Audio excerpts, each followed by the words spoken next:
नमस्कार, मी पूर्वी Bhave. Breakfast news मध्ये आपलं स्वागत. ब्रेकफास्ट न्यूज मध्ये पहिली बातमी आहे पाकिस्तानचे लष्कर प्रमुख आसिम मुनीर यांच्या संदर्भातली. पाकिस्तानचे लष्कर प्रमुख आसिम मुनीर यांनी आपली बालिश बडबड सुरूच ठेवली आहे.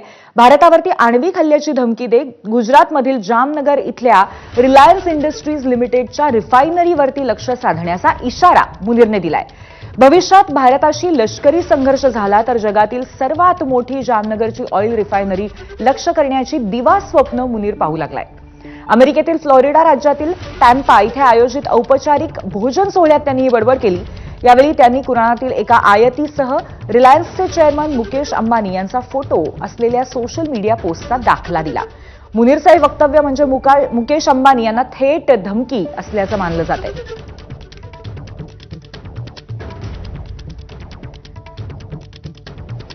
तर एक महत्वाची बातमी येते आणि ही बातमी आहे सीमेपलीकडनं, कारण पाकिस्तानचे लष्कर प्रमुख आसिम मुनीर यांनी बालिश बडबड पुन्हा एकदा केली आहे आणि भारतावरती आण्विक हल्ल्याची धमकी दिली आहे. परंतु यावेळी ही धमकी आहे ती गुजरातमधल्या जामनगर इथल्या रिलायन्स इंडस्ट्रीज लिमिटेडच्या रिफायनरीला लक्ष्य करण्याची.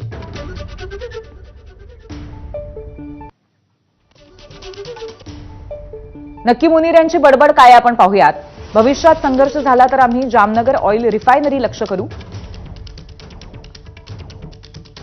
मुकेश अंबानींच्या जामनगर रिलायन्स इंडस्ट्रीला आम्ही भविष्यात लक्ष्य करू.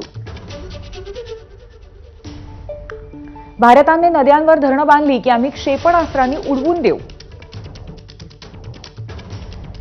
भारतावर आम्ही पुढच्या संघर्षात आण्विक हल्ले करू.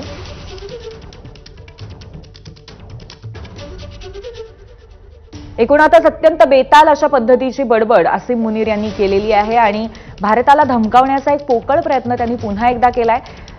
अर्थातच आसिम मुनीर अमेरिकेमध्ये जाऊन त्यांनी पुन्हा एकदा भेट घेतलेली होती. या पार्श्वभूमीवरच हा पोकळ आत्मविश्वास त्यांना आल्याचं दिसतंय.